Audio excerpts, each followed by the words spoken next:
Pues vamos a ver el último tema, el tema 12, que es entrenamiento de la memoria.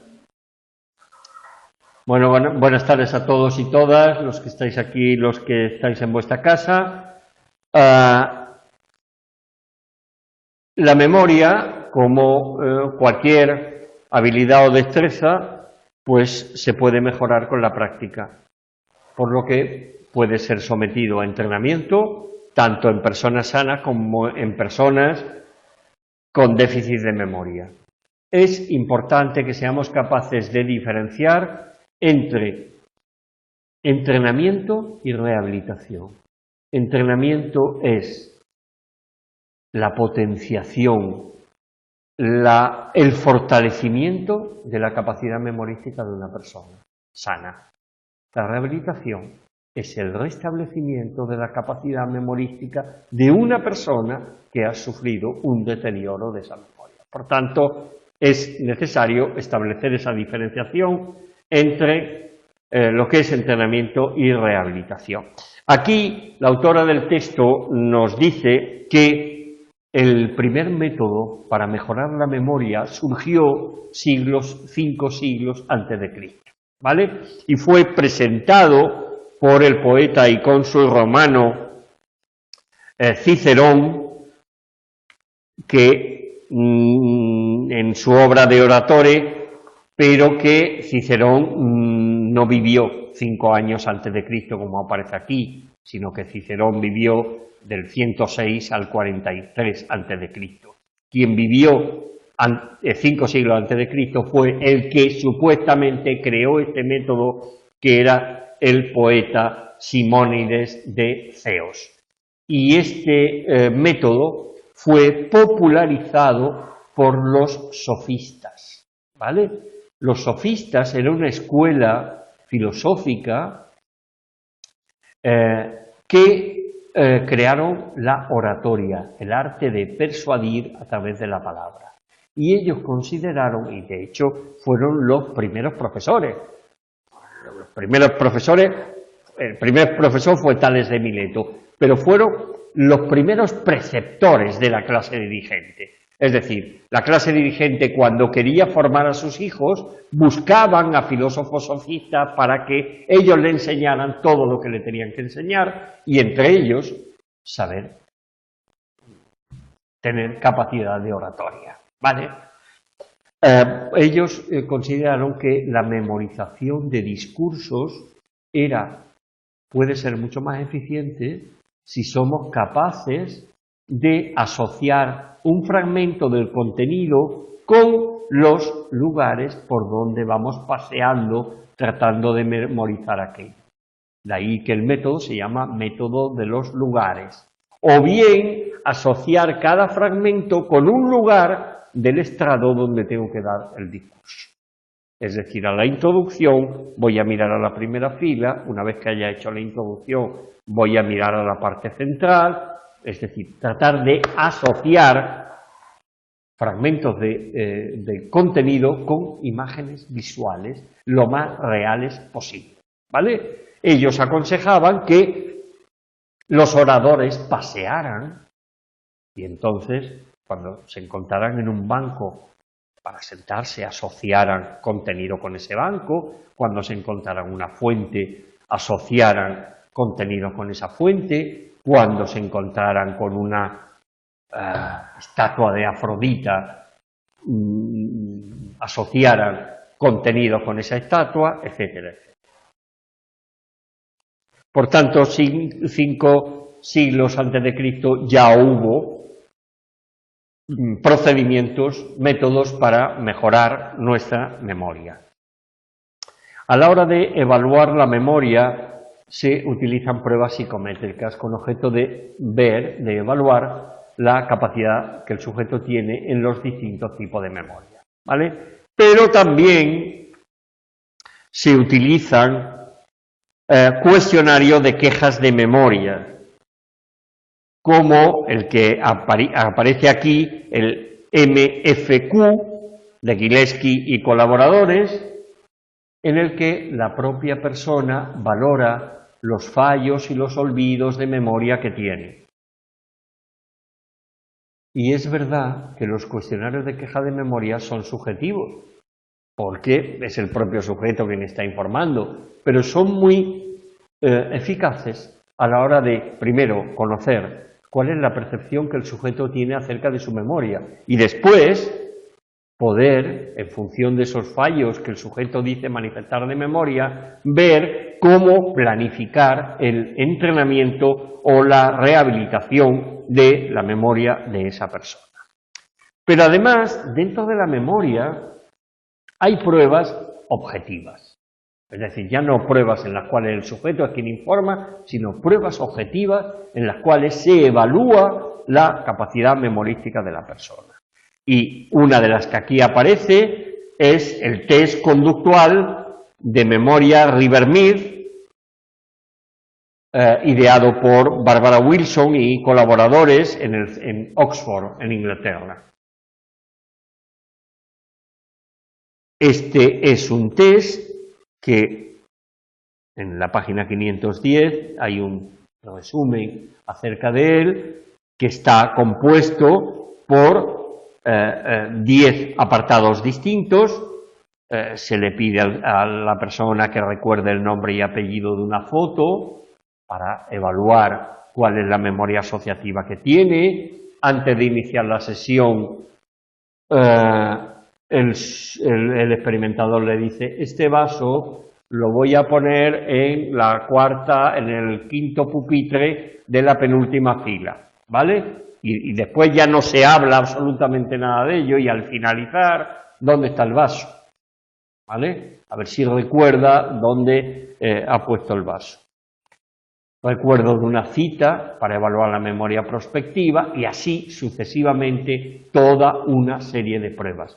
Un aspecto importante que tiene esta prueba es que tiene 4 versiones paralelas, ¿vale?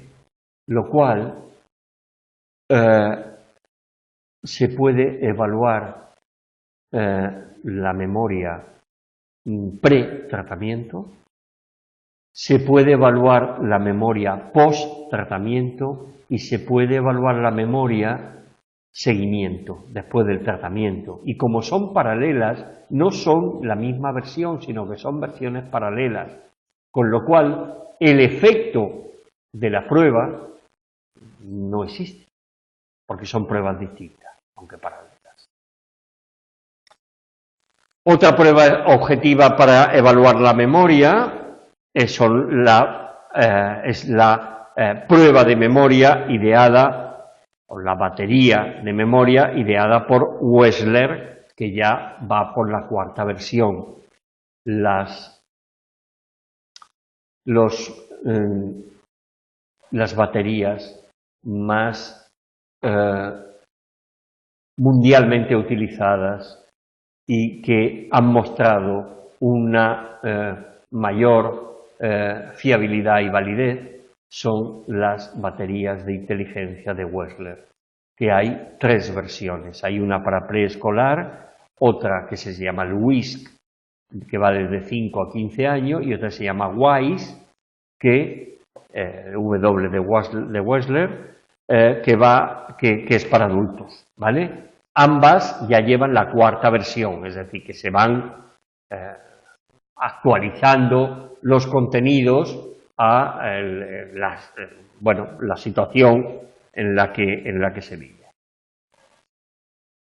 Bueno, pues en la escala de memoria de Wechsler, WMS, la 4ª versión, tiene una versión general que va desde los 16 años a los 69 y una versión específica para mayores, que va desde 65 años a 89 años.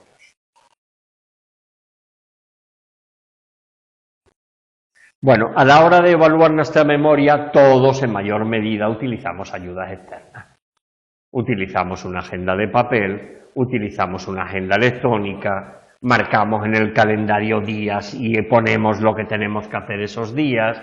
Generalmente todos nos ayudamos externamente. Y esas ayudas externas sirven fundamentalmente para mejorar nuestra memoria prospectiva, la memoria de las acciones que tenemos que llevar a cabo.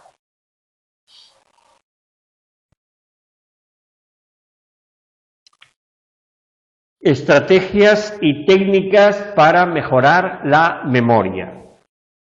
Primero hay que diferenciar entre estrategia y técnica.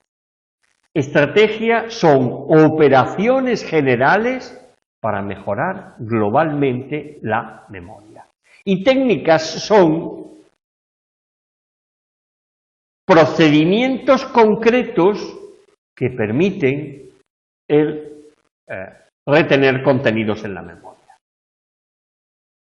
Aquí nos habla de algunas técnicas mnemotécnicas para conocer los meses del año, ¿no? Y nos habla de que se le puede enseñar a los niños y niñas la canción de 30 días tras septiembre con abril, junio y septiembre, ¿vale? O utilizar los nudillos de los dedos, de modo que cada nudillo es un mes con 31 y cada intersección entre nudillos pues es un mes que tiene 30 días, a excepción de febrero, que tiene 28 o 29 si es bisis.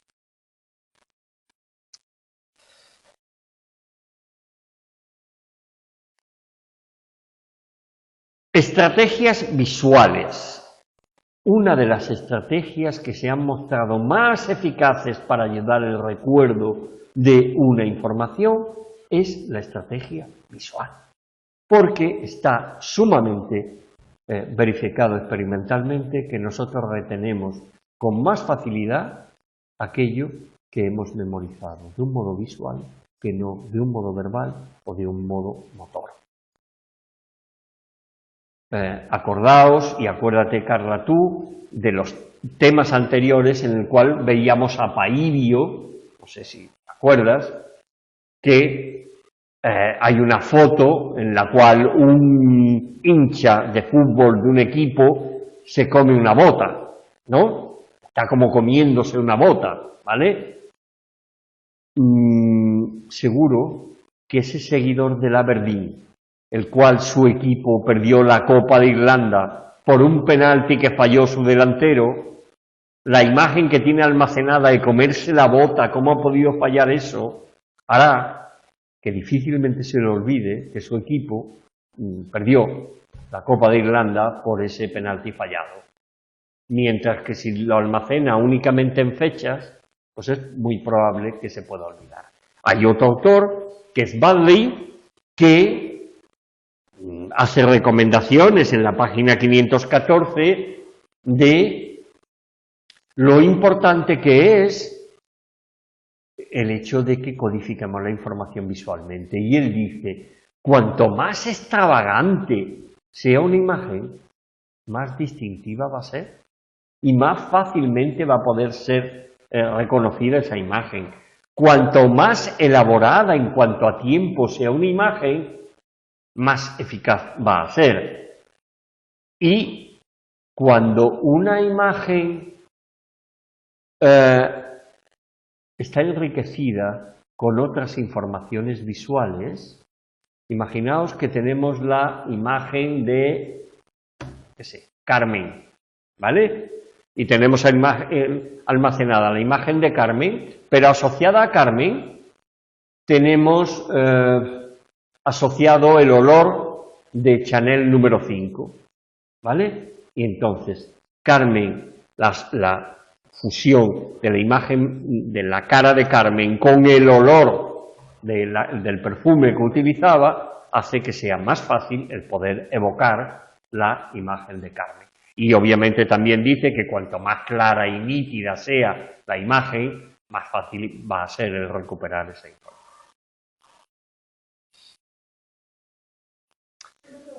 Sí. El hecho de que se auditivo, el sentido, ¿no es más potente que la... No, la visión es más potente. Sí. Hay que tener en cuenta una cosa. El 75% de la información la captamos a través de la visión. La visión es el órgano sensorial más eficaz a la hora de proporcionarnos información fidedigna. Porque la audición podemos no escuchar bien y muchas veces lo que escuchamos le damos una vuelta, ¿vale? Por tanto, no es muy fiel la información Sin embargo, la información visual es muy precisa, siempre y cuando nuestros órganos sensoriales de la visión estén conservados. Si no vemos, obviamente, la información visual no va a ser muy eficaz, ¿no? Se ha utilizado la visualización como una técnica y se ha mostrado muy eficaz en niños con problemas de aprendizaje, adultos con lesiones cerebrales y adultos con problemas severos de memoria, a los que también se le ha utilizado tareas de memoria motora. ¿Vale? Aquí pone un ejemplo de cómo enseñar movimientos motores, en la página 515. Asociación. Junto a la visualización, la asociación es de las estrategias más potentes y utilizadas para favorecer la retención de la información. De modo que si somos capaces de asociar información nueva con información que previamente habíamos adquirido, vamos a formar un bloque más grande de información, ¿vale? Y por tanto, la probabilidad de poder emitir, recordar esa información va a ser mucho menor. De modo que cuantas más asociaciones hagamos con un contenido de información, más fácil va a ser la recuperación de esa información. Repetición. Todo aprendizaje exige la repetición del contenido que queremos memorizar, ¿vale? Los primeros modelos de memoria, Bowen y Norma, Atkinson y Shiffrin, proponían como mecanismo fundamental la repetición, como el mecanismo que posibilitaba la transferencia de la información de la memoria a corto plazo a la información de la memoria a largo plazo. Pero Cray y Lohar consideraron de que la repetición de por sí no garantizaba la posibilidad de recuperar la información. Y ellos establecieron dos tipos de repetición. Una que llamaron repetición de mantenimiento, con lo cual lo único que hace es seguir manteniendo la información sin que pase nada, seguir manteniendo la información en nuestra memoria operativa, en nuestra memoria a corto plazo, ¿vale? Y la repetición elaborativa, en la cual la persona, en vez de seguir repitiendo como un loro la información, lo que hace es elaborar esa información, transformarla en palabras suyas, y esa elaboración de la información posibilitará que el procesamiento de la información sea más profundo y, por tanto, mayor será la probabilidad de recuperar esa información.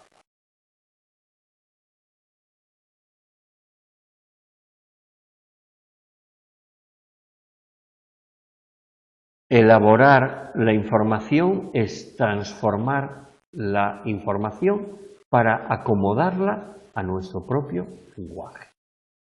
No copiamos como loros algo, sino que lo que hacemos es traducir a nuestro lenguaje natural aquello que estamos asimilando.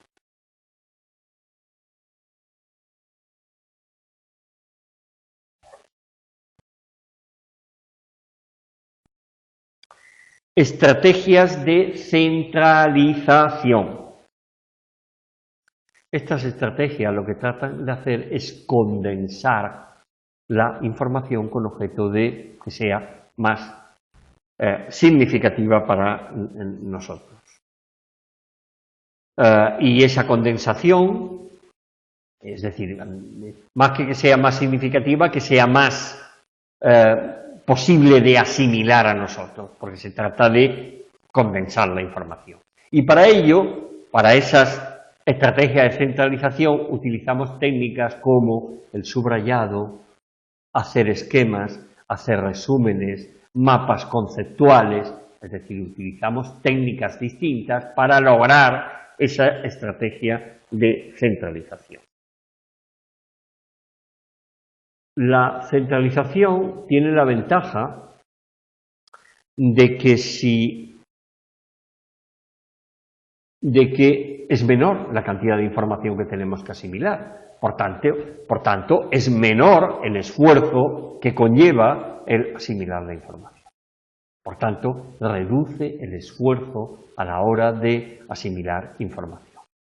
Pero la centralización mantiene el inconveniente de que si no hemos sido muy eficaces a la hora de condensar lo más importante de esa información, es probable que haya quedado información importante fuera de esa condensación y nos está impidiendo el poder olvidar aspectos importantes de la información y probablemente nuestra información no esté muy hilada, con lo cual es probable que se pierdan asociaciones que si la información está bien estructurada pudiera haber. Estrategias de organización. Son estrategias con objeto de organizar la información para que sea más eficaz el poder retener, primero el poder asimilar y después el poder retener esa información. Y para esas estrategias de organización utilizamos diversas técnicas. Utilizamos la técnica del agrupamiento, ¿vale? Esas técnicas se iniciaron con Miller, con los famosos chunks, en los cuales la amplitud de la memoria a corto plazo se podía ampliar si elementos unitarios los agrupábamos en un elemento común, ¿vale?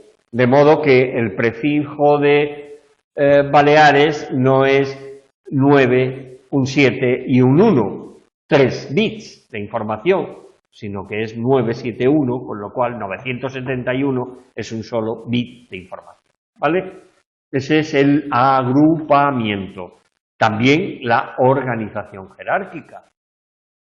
Yo recuerdo cuando era niño y nos explicaban los planetas, pues lo hacían y aprendíamos Mercurio, Venus, la Tierra, Marte, Júpiter y así sucesivamente, y se mantenía la organización de distancia a través del Sol. De modo que empezábamos por los más cercanos al Sol hasta los más alejados del Sol, ¿no? Y yo qué sé, cuando en historia había que conocer los 12 hijos de Jacob, pues estaban ordenados en función de mayor a menor y acababas con José y Benjamín, que eran los más jóvenes de los hijos, ¿no? Es decir, eso era un modo de organizar jerárquicamente la información. Y finalmente tenemos la categorización. Y la categorización es el hecho de agrupar los elementos en categorías. Hemos visto a lo largo de todos estos temas cómo la eficacia de la categorización a la hora de recordar información.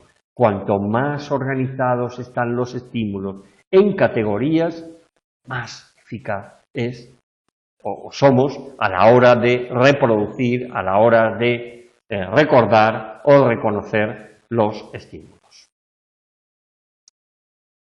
Estrategias de elaboración de la información. Decíamos antes que elaborar la información es acomodar la información a nuestro propio lenguaje. Acomodar la información a nuestro propio lenguaje es hacer que esa información tenga significado para nosotros, que sea significativa.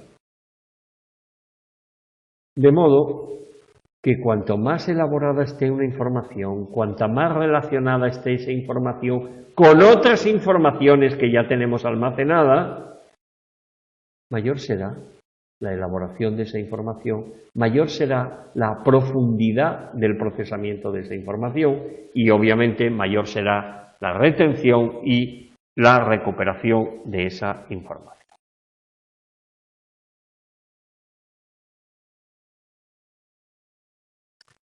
Entrenamiento de la memoria mediante la activación de procesos automáticos. Una estrategia que está teniendo mucho éxito con pacientes mayores es la de implementar procesos automáticos. De modo que, bueno, en primer lugar, los procesos automáticos exigen poco esfuerzo cognitivo, en la medida en que determinadas acciones se automatizan, ¿no? Y esa activación de procesos automáticos implica el que las personas mayores sean capaces de implementar las intenciones de llevar a cabo una serie de acciones, seguir una pauta de cómo llevar a cabo esas acciones y comprobar que esas acciones tienen que llevarse a cabo. Esa implementación de intenciones es sumamente eficaz en tareas de memoria prospectiva. Tengo que hacer esto.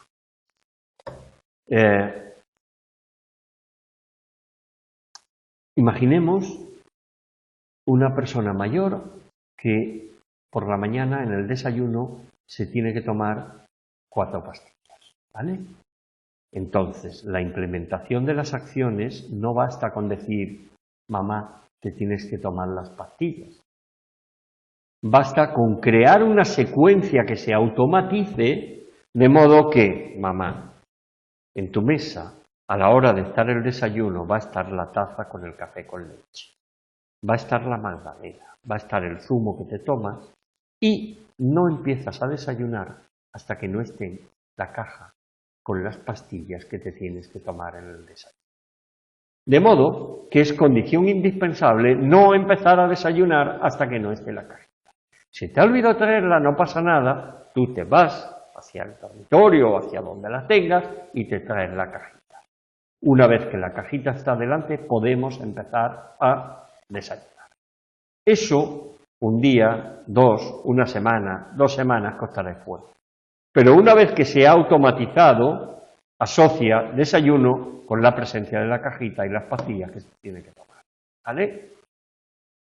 Otro ejemplo, imaginaos personas mayores que son autónomas y tenemos que asegurarnos que si salen de casa, hola papá, estás dispuesto, es decir, estás en situación de querer salir de casa a hacer aquello que tú has entendido conveniente. Es necesario que antes de que salga de casa hagas algunas comprobaciones. Primero, tengo la llave de la casa en el bolsillo. Si es así, continuamos. Voy a dar un repaso por todas las habitaciones si las luces están encendidas. Voy a comprobar que no hay grifos abiertos y voy a comprobar que el fuego no está encendido. Si todo eso es correcto, pues que tengas un feliz paseo, papá, puedes salir. ¿Vale? Bueno, pues eso es llevar a cabo una secuencia de acciones de una persona que antes de salir de casa tiene que comprobar que no va a haber ningún desastre al volver a casa o que no pueda volver a casa porque no se ha llevado la llave. ¿Vale?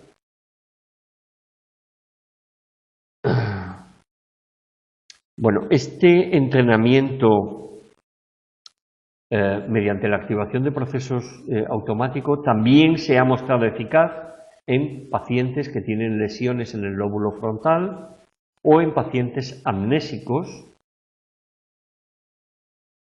porque en muchos de ellos esos procesos automáticos están preservados. La memoria procedimental está preservada y pueden seguir llevando a cabo tareas procedimentales. Método PQRST. Es un método de estudio ideado por Robinson en 1970, aunque en la actualidad también Wilson lo está utilizando como técnica de rehabilitación de la memoria. Pero inicialmente se diseñó y se sigue utilizando en la actualidad como un método muy eficaz de estudio. El nombre PQRST es un acrónimo de los 5 pasos en inglés que se tienen que llevar a cabo. El primero, P, es preview. Y el primer paso sugiere que el estudiante debería de llevar a cabo una lectura superficial del material que quiere asimilar. No es una lectura profunda, es una lectura superficial con objeto de tener una idea global de qué es lo que va a estudiar. Eso es la P. El siguiente paso, que es la Q, de question. Esa lectura debe de llevar al estudiante a que aparezcan preguntas. Porque la memoria implícita es distinta a la memoria explícita en los sujetos amnésicos, es decir, leyendo puede ir anotando una serie de cuestiones que le llevan esa lectura, que le ha llevado esa lectura superficial. El tercer paso es R de read. Leer profundamente lo que se quiere asimilar. Muchas veces el contenido a asimilar es muy denso. Imaginaos, pues no sé, un capítulo, un tema de una asignatura. Pues hay que segmentar, hay que dividir ese contenido en apartados, ¿vale? Leer en profundidad, siendo capaces de poder responder a todas las cuestiones que nos ha generado la lectura superficial del tema, ¿vale? El siguiente paso es la S, que aquí la conceptualiza como state, pero en otras interpretaciones del método se utiliza... ¿Alguien? Ah, vale. Yo lo utilizo y en otras interpretaciones del método se utiliza como self-recitation. Y es que el sujeto, una vez que ha leído en profundidad todo el contenido que tiene que asimilar, pues ha de ser capaz de recitarlo y de contarlo a él o a otros. Einstein le decía a sus alumnos: seréis capaces de entender un concepto si sois capaces de explicárselo a vuestra abuela.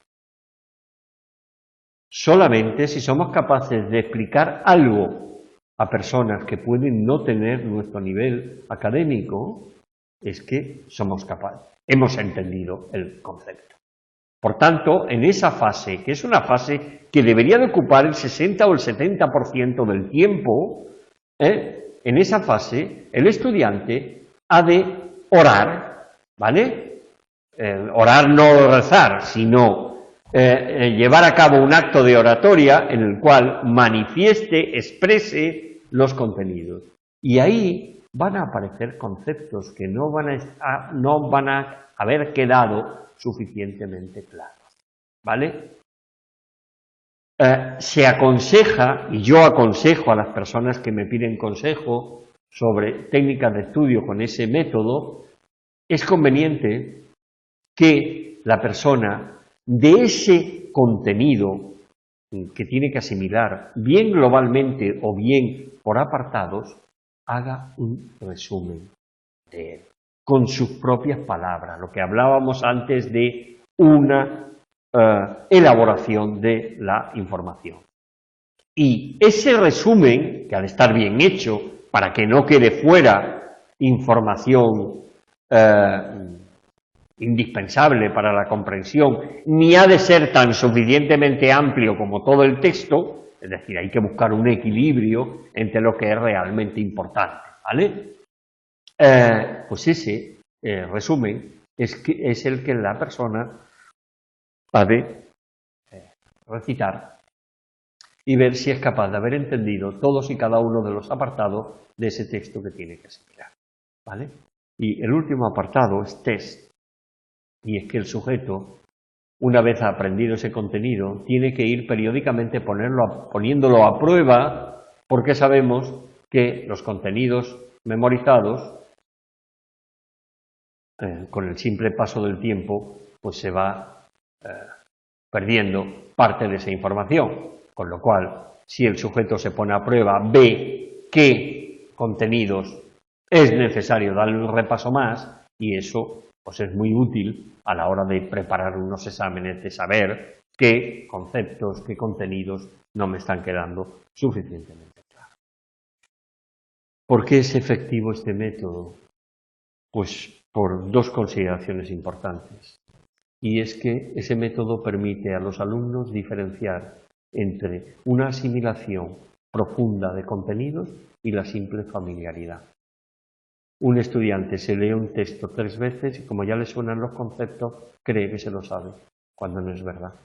Se lo sabrá si es capaz de comunicarlo, si no, no se lo sabe. Y en segundo lugar, el hecho de que el sujeto haya transformado los contenidos del texto, de que el estudiante haya transformado los contenidos del texto en su lenguaje, ha hecho que la información tenga más significado para esa persona y, por tanto, en la medida en que tiene más significado para él, para esa persona, va a ser más fácil la recuperación de la memoria de esa información. Decíamos antes que este método, el método de estudio de Robinson, ha sido utilizado por Barbara Wilson para la rehabilitación de la memoria en pacientes que han sufrido trastornos cráneoencefálicos o en personas que tienen déficits severos de memoria. Técnicas para la rehabilitación de la memoria. Aprendizaje y repetición sin errores. Esto es una técnica que proviene del conductismo y que parte de la base de que una información errónea puede reforzar esa información y aprenderse equivocadamente. Por tanto, en un aprendizaje no se pueden dar errores. Es preferible ir más despacito, pero que el estudiante no aprenda nada con errores, porque se va a consolidar ese aprendizaje. Y esta técnica se ha utilizado con pacientes de Alzheimer. Repetición y recuperación espaciada. También parte de un procedimiento conductista que es el moldeamiento. Bueno, moldeamiento, acercamiento graduales hacia un objetivo, donde se van reforzando sucesivamente una respuesta. Si queremos que un niño aprenda a coger la cuchara, reforzaremos en primer lugar que la coja como la coja, pero al menos que la coja por el mango, y así sucesivamente hasta que la coja bien, ¿vale? Pues aquí lo que se hace es ir enseñando paulatinamente lo que el paciente tiene que aprender y después, una vez aprendido, se espacia el intervalo de recuperación de la información. Es decir, los primeros ensayos es inmediato, es decir, nada más presentar la información inmediata, pero después se va ampliando, ¿vale? 10 segundos, 20 segundos, 30 segundos, 1 minuto, 2 minutos, y así ampliando el intervalo. En caso de que se cometa un error, se inicia, ¿vale? No hay errores. Y esta técnica, también en combinación con el aprendizaje y repetición sin error, también se ha utilizado con pacientes de Alzheimer. Y la última, claves que se desvanecen. Al paciente se le proporciona toda la información que tiene que memorizar, ¿vale? Por ejemplo, una palabra, y una vez que la tiene aprendida, le vamos quitando letras de esa palabra. Y el sujeto tiene que ir diciendo la palabra aunque le falten letras, ¿vale? Hasta que, a pesar de haber pocas letras en esa palabra, el paciente pues es capaz de decir o escribir la palabra completa.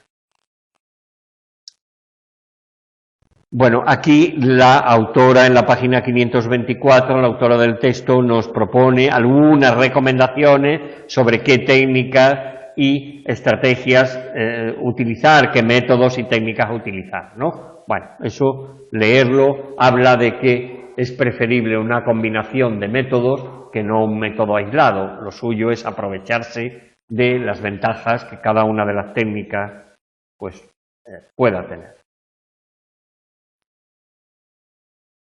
Programa UMAM de entrenamiento de la memoria. Ya no es de rehabilitación, sino de entrenamiento, ¿vale? Tenemos que recordar la diferencia entre entrenamiento y rehabilitación. Entrenamiento, potenciación de las capacidades memorísticas de una persona, ¿vale? Es decir, fortalecimiento o potenciación. Y rehabilitación es el hecho de que la persona restablezca unos niveles razonables de memoria que ha perdido por la existencia de algún deterioro cognitivo o la existencia de alguna enfermedad.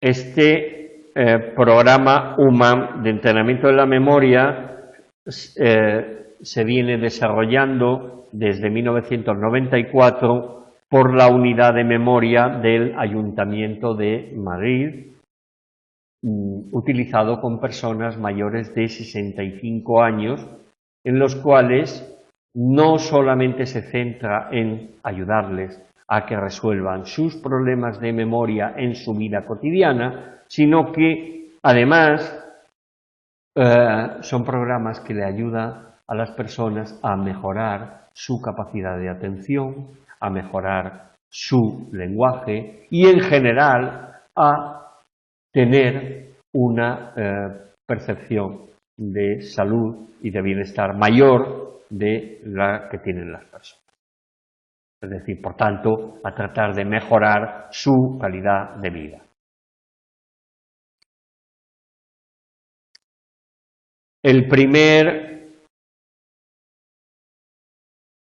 Bueno, aquí, antes de seguir, como varias veces menciona el método de las 3 R's, pues os digo, es un método que se utiliza a la hora de recordar nombres, ¿vale? Y las 3 R's son, primero, atender realmente al nombre. Nos pasa a todos. Nos presentan a alguien y 5 minutos más tarde, ¿y cómo demonios se llama esta buena persona que me han presentado? Por tanto, a la hora de atender los nombres, primero, realmente atender, escuchar el nombre que nos está. Segundo, repetirlo. La segunda R, repetirlo. ¿Vale? Tercero, asociar el nombre a un rasgo físico. ¿Vale? Aquí nos pone un ejemplo de Gloria, la de la sonrisa bonita. ¿Vale?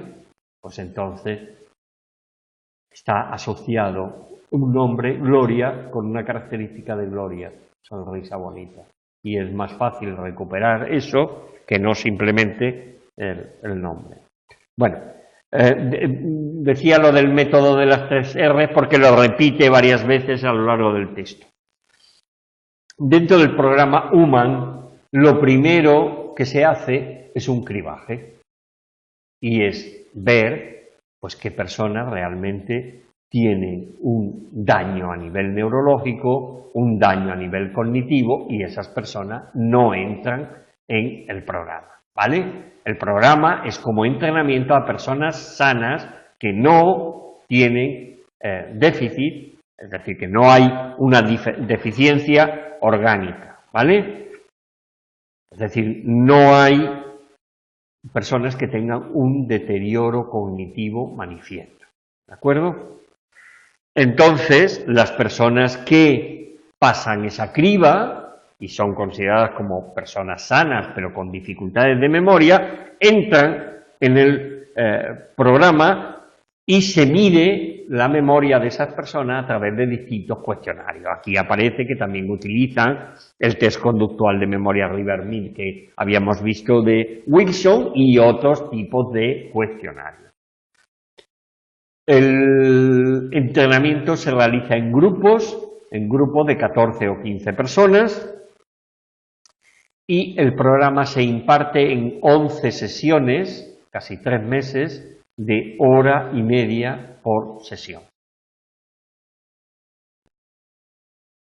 Y una vez terminado el programa, se hace una evaluación de seguimiento al mes y otra evaluación de seguimiento a los 2 meses, después de haber finalizado el programa. Este programa consta de 4 módulos: módulo de evaluación cognitiva y aprendizaje de estrategias de memorización, estrategias específicas, es decir, se le enseña a esas personas mayores las estrategias de visualización, de asociación, de repetición, de categorización. El segundo módulo es un módulo didáctico de enseñanza y es un módulo de conceptos de memoria, diferentes tipos de memoria que hay, características de esos tipos de memoria, aspectos que afectan a cada uno de esos tipos de memoria, es decir, se le da nociones básicas acerca de psicología de la memoria. El tercer módulo es de aplicaciones de la vida diaria, en los cuales los pacientes manifiestan los problemas concretos que tienen de memoria y se les ayuda a solventar esos problemas concretos de memoria que manifiestan. Y el cuarto módulo es un módulo de metamemoria. Acordaos que metamemoria es la percepción que cada uno tiene acerca de su capacidad de memoria, ¿vale? Y ese módulo de metamemoria pues permite conocer también la percepción que cada una de las personas tiene acerca de su memoria y, por tanto, qué expectativas tiene. Hay personas mayores que consideran, yo tenía mucha memoria cuando era joven, pero ahora la he perdido totalmente. Y probablemente en términos objetivos no sea tal y como ellos dicen, pero se han generado una expectativa de que su memoria pues es muy mala.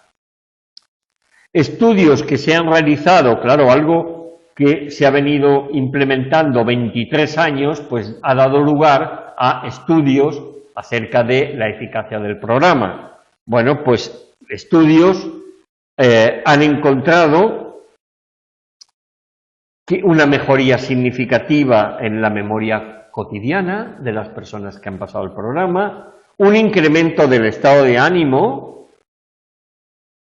Es decir, que el hecho de solventar algunos de los problemas de memoria que tiene a las personas le generan un incremento del estado de ánimo. Y también, como consecuencia de eso, se produce una mejora de la calidad de vida. Y eso se han llevado a cabo estudios de seguimiento con personas después de haber pasado 6 meses de que acabara el programa. Es decir, que parece que tiene efectos más o menos con una cierta permanencia en el tiempo. El último apartado que aparece aquí es el entrenamiento de la memoria con videojuegos o programas de ordenador. El avance y uso masivo de la tecnología de la información ha llevado a que se puedan utilizar como instrumentos de entrenamiento videojuegos o programas de ordenador para entrenar la memoria, para entrenar la atención, en definitiva, para mejorar la salud cognitiva de las personas. Aquí, en la página 529, aparecen algunos metaanálisis. Metaanálisis es cuando se cogen muchas investigaciones y de todas ellas globalmente se sacan unas conclusiones, ¿vale? Pues un metaanálisis llevado a cabo en 2013 con personas mayores que habían sido entrenadas con videojuegos de acción pero no violentos, ¿vale? Ese matiz es importante. Pues encontraron mejoría en esas personas en la velocidad del procesamiento, encontraron mejoría en su memoria y encontraron mejoría en la atención. Ahora bien, cuando esa mejoría, cuando se tomaba como grupo de control un grupo de jóvenes, el avance de los jóvenes mediante el entrenamiento mediante videojuegos o ordenador era mucho más grande por parte de los jóvenes. Es decir, se produce, pero los jóvenes son más eficaces a la hora de aprovecharse de esas nuevas tecnologías. Todos estos procedimientos de videojuegos o programas de ordenador lo que tratan es de llevar a cabo un entrenamiento cognitivo mediante la presentación de prácticas estructuradas con objeto de mejorar el funcionamiento cognitivo de la memoria, de la atención, del control ejecutivo de las acciones, etcétera, etcétera, dando por hecho de que esas tareas que se le están enseñando a los sujetos va a mejorar la plasticidad neuronal de ellos. La plasticidad neuronal es la capacidad que tiene nuestro cerebro a la hora de introducir cambios en la conectividad neuronal como consecuencia de cambios que hay en el ambiente, ¿vale? Bueno, obviamente la plasticidad neuronal es mucho mayor en los jóvenes que no en los mayores, pero aún en los mayores, habiendo deterioro físico o deterioro cognitivo, los mayores son capaces de vivir una vida medianamente autónoma a pesar de esas dificultades, hasta edades bastante avanzadas. El entrenamiento cognitivo a través de videojuegos no violentos ha mostrado mejoras en los procesos cognitivos como velocidad de procesamiento, mejora en el tiempo de reacción, memoria y reconocimiento visual y la percepción de bienestar subjetivo. Las personas se sienten mejor. Sin embargo, en no todos los estudios aparece una mejora en la memoria de trabajo y en el control ejecutivo de las acciones, ¿vale? Ahí tenemos que acordarnos que la memoria de trabajo exige mucho procesamiento de información. Las personas mayores, tareas que impliquen mucho procesamiento de la información no la pueden llevar a cabo. Aquí la autora del texto presenta una investigación que llevó a cabo en la cual se utilizaron videojuegos para mejorar los procesos cognitivos de los participantes. Y en la página 534 y 535 aparecen los resultados de esa investigación. Se llevó a cabo una primera medición, una medición pre, se llevó a cabo una medición después de haber llevado, una medición post, después de haber llevado a cabo el entrenamiento, y se llevó a cabo una medición de seguimiento a los 3 meses de haber finalizado el entrenamiento. Mirar con detenimiento los distintos aspectos que trataron de entrenar y aquí utilizaron un grupo al cual fue sometido a entrenamiento y un grupo de control, al cual no se sometía a entrenamiento y obviamente las diferencias son bastante significativas entre los dos. ¿Vale?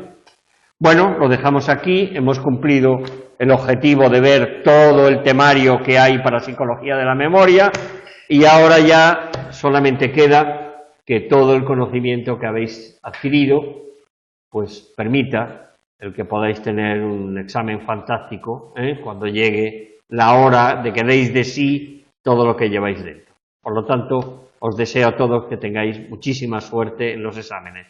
Los estudiantes de memoria tenéis una ventaja adicional sobre otros estudiantes y es que tenéis algunos datos sobre la importancia de algunas cosas, como la importancia de que la práctica sea distribuida y no masiva. Es decir, atracones la semana antes del examen no conduce absolutamente a nada, ¿vale? Conocéis que cuanto más elaborada tengáis la información, mayor va a ser la memorización de esa información y mejor va a ser la recuperación. Es decir, que también utilizad en beneficio propio todo el conocimiento que habéis ido adquiriendo a lo largo de la asignatura. ¿Vale? Venga, pues mucha suerte a todos en el examen.